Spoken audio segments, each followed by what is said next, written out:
राधे राधे। आप सभी का हमारी YouTube चैनल कथासुर में स्वागत है। इसके पूर्व के वीडियो में हमने श्रीमद् भागवत के तृतीय स्कंद के 19वें अध्याय में श्रवण किया कि हिरण्याक्ष और श्री भगवान के बीच किस प्रकार युद्ध हुआ और हिरण्याक्ष का वध हो गया। भगवान खेलते खेलते और हंसी मजाक करते करते हिरण्याक्ष से युद्ध कर रहे थे। वहाँ पर ब्रह्मा जी और अन्य देवता भी उपस्थित थे। उनको ऐसा लगा कि भगवान तो मानो कि छोटे बच्चे की तरह क्रीड़ा कर रहे हैं, क्योंकि इस तरफ हिरण्याक्ष अत्यंत अहंकारी था। वह क्रोध से लाल लाल हो रहा था और उसने कई प्रकार के प्रयोग किए थे। मारण आदि का भी प्रयोग किया था, जैसे कि कोई मूठ चोट ऐसी कोई क्रियाविधि करता है, ठीक उसी प्रकार अन्य कई प्रकार के प्रयोग उसने श्री भगवान पर किए थे, किंतु भगवान पर तो उसका कुछ भी असर नहीं पड़ा। देखते ही देखते उसने अपनी गदा का भगवान पर प्रहार किया, त्रिशूल भी चलाया और भगवान ने अपने सुदर्शन चक्र से उसे भी काट डाला और भगवान के एकमात्र तमाचे से ही हिरण्याक्ष की मृत्यु हो गई।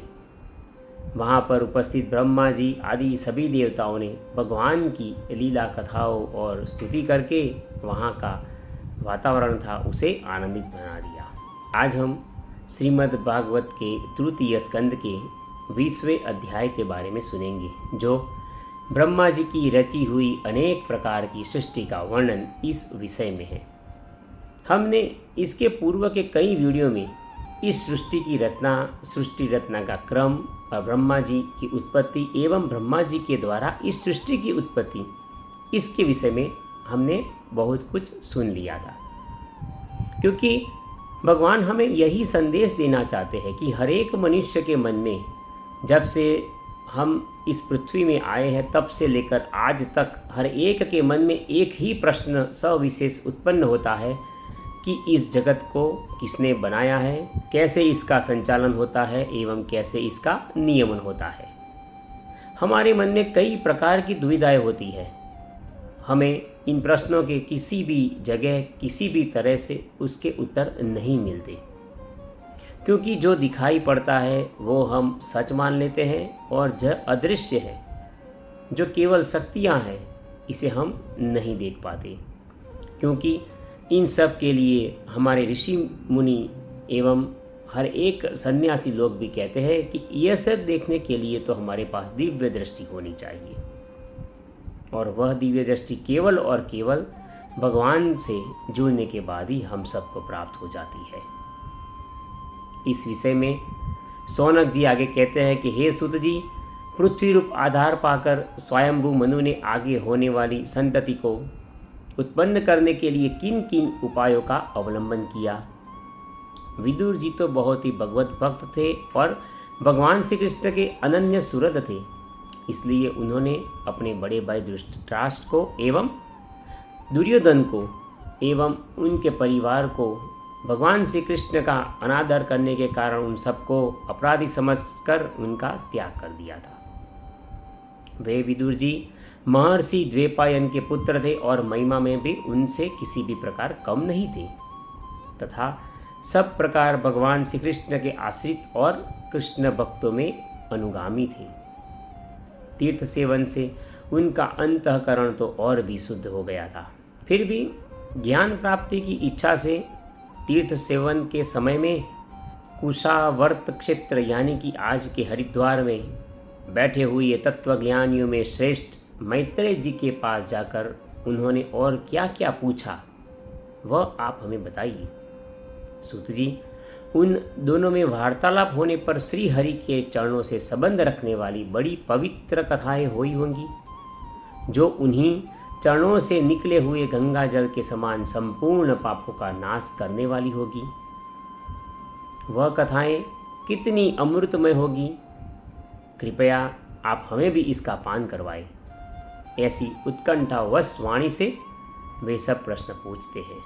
अब सूत जी कहते हैं कि मुनिगण, अपनी माया से वराह रूप धारण करके भगवान श्री हरि ने हिरण्याक्ष का वध तो कर दिया था, और खेल खेल में ही तिरस्कार पूर्वक उसे मार डालने की लीला सुनकर विदुर जी को बड़ा आनंद हुआ और उन्होंने मुनिवर मैत्रेय जी से कहा कि विदुर जी ने, अब आप सुनिए कि विदुर जी क्या कहते हैं। विदुर जी वही प्रश्न कहते हैं जिसके विषय में मैंने अभी आपको बताया। वे कहते हैं कि ब्राह्मण, आप तो परोक्ष विषयों को भी जानने वाले हैं, अतः यह बतलाइए कि प्रजापतियों के पति श्री ब्रह्मा जी ने मरीचि आदि प्रजापतियों को उत्पन्न करके फिर इस सृष्टि को बढ़ाने के लिए क्या क्या किया, किस प्रकार इस सृष्टि की रचना हुई, और ये सब अभी जो हर एक जगह पे हम जो जीव देखते हैं उन सब का उद्भव कैसे हुआ, वह आप हमें बताएं। अब यहाँ पर मैत्रेय जी उसी प्रश्न का उत्तर देते हैं। जैसे कि हमने पूर्व के कई वीडियो में सुना कि महातत्व उत्पन्न हुआ, महातत्व से अहंकार उत्पन्न हुआ और उनसे 3 प्रकार के गुण उत्पन्न हुए, जो कि सत्व, रजस और तम। इन 3 गुणों से आकाश आदि 5 तत्वों के अनेक वर्ग प्रकट हुए। वे सब अलग अलग होकर भूतों के कार्य रूप ब्रह्मांड की रचना नहीं कर सकते थे, इसलिए उनको संगठित करने का जो कार्य था वो भगवान ने किया, और वे सब संगठित होकर एक अंड की उन्होंने परस्पर की शक्ति से रचना कर दी। और उस अंड में, वैसे हम जानते हैं कि भगवान श्री हरि उसमें प्रवेश कर गए और वह अंड जल में दिव्य हजारों वर्षों तक पड़ा रहा, और उसमें फिर श्री भगवान ने उसमें प्रवेश कर दिया। इस प्रकार जो संपूर्ण जीव समुदाय का आश्रय था, वे भगवान कमल नयन उसमें आविर्भाव हुए। उनके नाभि से सहस्त्र सूर्यों के समान अत्यंत दैदीप्यमान एक कमल प्रकट हुआ, जो ब्रह्मा जी का उत्पत्ति स्थान माना गया है। यहाँ तक की जो कथाएं थी वह सब हमने आगे के पूर्व के हर एक अध्याय में सुनी थी। अब आगे श्री ब्रह्मा जी इसकी उत्पत्ति कैसे करते हैं, वह कथा एकदम रसिक है और सुनने में भी बहुत ही रुचिकर हमको लगती है। ब्रह्मा जी ने जो 5 प्रकार की अविद्याएं उत्पन्न की, वह ब्रह्मा जी को अपना वह तमोमय शरीर अच्छा नहीं लगा। उन्होंने उसे त्याग दिया, जिससे भूख प्यास की उत्पत्ति होती है। ऐसे रात्रि रूप उस शरीर को उसी से उत्पन्न हुए यक्ष और राक्षसों ने ग्रहण कर लिया। यह कथा इसलिए रसिक होती है कि यहाँ पर श्री ब्रह्मा जी हर एक अलग अलग जीवों के अनुसार शरीर को धारण करते हैं, और वह शरीर को किसी न किसी गुण के कारण उसे त्याग देते हैं। ऐसा वह भगवान श्री हरि के कहने पर ही करते हैं, और इसीलिए इनमें से हर एक अलग अलग प्रकार के जीवों की उत्पत्ति होती है, और जिसके कारण वह अपने समुदाय में इस तरह से जाने जाते हैं। जैसे कि श्री ब्रह्मा जी ने 5 अविद्याएं उत्पन्न की थी। वह अविद्या वाला शरीर उन्हें अत्यंत अच्छा नहीं लगा, उसे ब्रह्मा जी ने त्याग दिया, जिसे यक्षों और राक्षसों ने ग्रहण कर लिया। इसीलिए यक्षों और राक्षसों की उत्पत्ति हुई। उसके बाद सत्व प्रधान होकर श्री ब्रह्मा जी ने देवताओं की उत्पत्ति की, और देवताओं की मुख्य रूप से उन्होंने रचना कर दी। एक बार इस सृष्टि की रचना करते करते ब्रह्मा जी ने कामातुर स्त्री का शरीर ग्रहण कर लिया था। भगवान श्री हरि ने उनसे कहा कि तुम इस शरीर को त्याग दो, क्योंकि उनके पीछे असुर लोग पड़ गए थे। उनके वह शरीर को त्याग देने पर ब्रह्मा जी का वह छोड़ा हुआ शरीर एक सुंदर स्त्री यानी कि संध्या देवी के रूप में परिणत हो गया। उसके चरण कमलों से पायजेब झंकृत हो रहे थे, उनकी आंखें मतवाली हो रही थी। उनका जो शरीर था, उसके प्रत्येक अंग अंग को देखकर असुर लोग उन संध्या देवी के पीछे पीछे भागते भागते उनके पीछे पीछे कामातुर होकर चले गए। इस प्रकार उन कुबुद्धि दैत्यों ने स्त्री रूपिणी संध्या के विषय में तरह तरह के तर्क वितर्क करके फिर उसका बहुत आदर करते हुए उसे प्रेम पूर्वक पूछा कि सुंदरी, तुम कौन हो और किसकी पुत्री हो? भामिनी, यहाँ तुम्हारे आने का प्रयोजन क्या है? तुम अपने अनूप रूप का यह बेमोल सौदा दिखाकर हम अभागों को क्यों तरसा रही हो?